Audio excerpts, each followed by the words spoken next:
Hey guys, welcome back to my YouTube channel. आज हम plane kurti पर हैंड वर्क करके एकदम प्यारी सी और यूनिक सी नेक डिज़ाइन बनाएंगे। इसके लिए हमने कुर्ती के फ्रंट पार्ट की कटिंग कर ली है।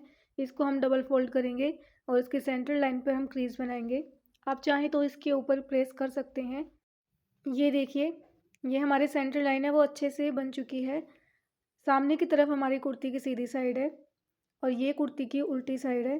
सीधी साइड में हम कुर्ती को अच्छे से फैला लेंगे। ये मैंने नेक की कटिंग की है राउंड शेप में। अब नेक को हम इस तरीके से डबल फोल्ड करेंगे सेंटर लाइन पर। इस तरीके से नेक की सेंटर लाइन को और गले की सेंटर लाइन को बिल्कुल बीचों बीच रखेंगे, एक दूसरे के ऊपर इस तरीके से रखेंगे। और अब हम चारों तरफ अंदर की साइड में गले की मार्किंग कर लेंगे। ये देखिए, इस तरीके से हमने गले के चारों तरफ से मार्किंग कर ली है।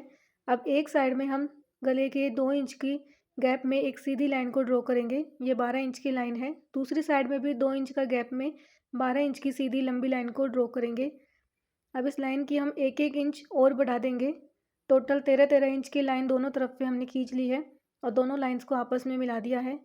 अब जो हमने 2-2 इंच की गैप में लाइन खींची थी उनके बीच में हम एक एक लाइन को और खींच लेंगे, यानी कि एक एक इंच की पट्टियों में हमने इसे डिवाइड कर दिया है। अब जो बीच का पार्ट बचा है उसमें भी हम एक एक इंच पर सीधी लाइनों को इस तरीके से ड्रॉ कर लेंगे। ये देखिए, पूरे पर हमने एक एक इंच में लाइनें बना ली हैं। अब 2-2 लाइनों की गैप में हम जिगजैग लाइंस को ड्रॉ करेंगे। एक एक इंच की 2 लंबी पट्टियां हैं, इनके अंदर हम जिगजैग लाइंस बना लेंगे 2-2 के पेयर में। एक बार उस तरफ, एक बार इस तरफ। अब दोबारा हम इस तरफ 2 सीधी लाइनों के बीच में जिगजैग लाइंस बनाएंगे।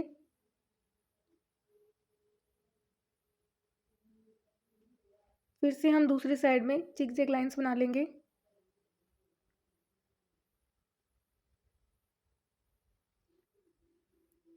इस तरीके से सारी जिगजैग लाइंस बन चुकी है। ये बीच वाली पट्टी खाली है, इसे हम खाली ही रखेंगे। अब जो हमने जिगजैग लाइंस बनाई थी उनमें दोबारा इस तरीके से जिगजैग लाइंस बनाएंगे अपोजिट डायरेक्शन में। पहले जिस डायरेक्शन में बनाई थी उसके अपोजिट डायरेक्शन में इस तरीके से फिर से सभी पट्टियों के अंदर जिगजैग लाइंस बना लेंगे। ये देखिए, हमने लाइनें बना ली हैं और अब हम इन्हीं लाइंस के बीच में दोबारा एक और जिगजैग लाइन बनाएंगे। वो लाइनें हमने 2-2 पट्टियों के बीच में खींची थी, इसे हम सिंगल पट्टी के बीच में खींचेंगे। इस तरीके से देख सकते हैं आप, सभी पट्टियों पे हमने इस तरीके से जिगजैग लाइंस बना ली है। ये मैंने सिल्क थ्रेड लिया है, इसे नीडल में हम डबल करके डाल लेंगे। आप इसे और भी ज़्यादा मोटा कर सकती हैं, 4 बार या 6 बार इस तरीके से ले सकती हैं। जितना मोटा होगा आपका थ्रेड, आपकी डिज़ाइन उतनी ही ज़्यादा खिल के आएगी और अच्छी लगेगी। अब जो हमने जिगजैग लाइंस ड्रॉ की है उन लाइंस के अंदर हम इस तरीके से स्टिच लगाना शुरू करेंगे। पहले हम सभी जिगजैग लाइंस में स्टिचेस लगाएंगे। ये देखिए, इस तरीके से हमें सीधे सीधे स्टिचेस लगाने हैं।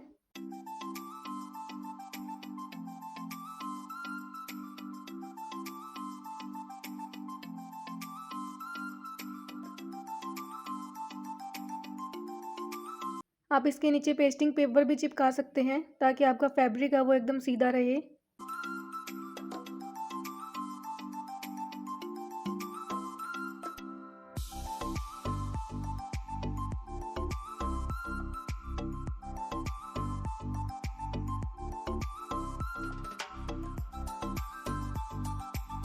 तो इस तरीके से सभी जिगजैग लाइंस के अंदर हमने एम्ब्रॉयडरी कर ली है।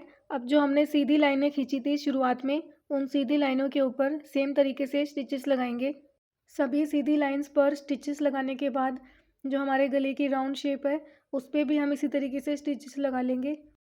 अब मैंने सारे स्टिचेस लगा लिए हैं और ये मैंने हाफ बीड्स लिए हैं। इन्हें चिपकाने के लिए मैं इस ग्लू का यूज़ करूँगी। आप फैब्रिक ग्लू का यूज़ भी कर सकते हैं। एक एक करके हम इन बीड्स को चिपकाना शुरू करेंगे। इस तरीके से जो हमारे पूरे डब्बे हैं उन पूरे डब्बों के बीच में एक लाइन में हम इन बीड्स को चिपका लेंगे। अब मैंने वाइट स्टार्स लिए हैं और जो हमारे खाली डब्बे हैं उन खाली डब्बों के अंदर हम इन वाइट स्टार्स को चिपकाएंगे। बीच वाले पूरे डब्बों में हमने वाइट बीड्स को चिपकाया है और आइट साइड में जो हमारे रेक्टेंगल खाली डब्बे हैं उनके अंदर हम इन वाइट स्टार्स को चिपका लेंगे। बीच वाली पट्टी जो हमारी खाली थी उस पर हम इन मिरर्स को चिपकाएंगे। ये छोटी साइज़ के मिरर्स हैं, इनके चारों तरफ मैंने लेस को चिपकाया है। आप बटन्स का यूज़ भी कर सकते हैं। मिरर की जो पीछे की सरफेस है वो बिल्कुल प्लेन रखी है। एक्स्ट्रा लेस को मैंने मिरर वाली साइड में आगे की तरफ निकाल लिया है ताकि ग्लू लगा के मिरर्स को हम इजीली चिपका सकें।